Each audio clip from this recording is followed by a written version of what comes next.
Welcome to Simple Math. Sa video na ito, isosolve natin ang addition problem na ito. Ang question na ito ay kasama sa set of questions ng Hong Kong International Math Olympiad for Grade 6 pupils. I-pause ang video na ito kung gusto mo itong subukan.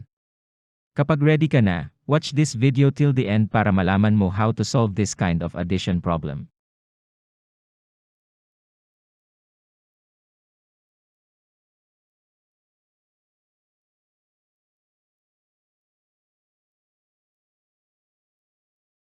Para ma-solve ito, gagamit tayo ng math trick that will make the fractions easier to deal with.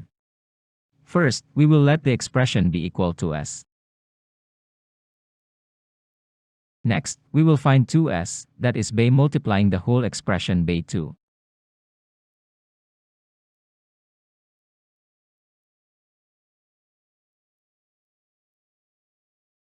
Then, we simplify.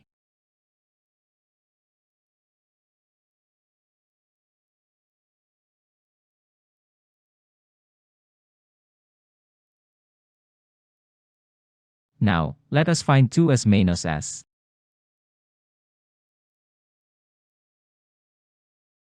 Alam natin na 2s minus s is equal to s, and with this, we can cancel out most fractions to 0. 1/16 cancels out to 0. 1/8 cancels out to 0. 1/4 cancels out to 0. And all the other numbers cancels out to 0.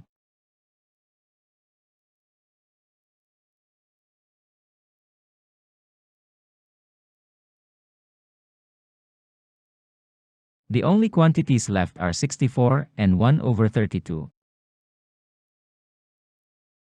Finally, let us subtract 64 and 1/32. Let us rename 64 as 63 and 32/32.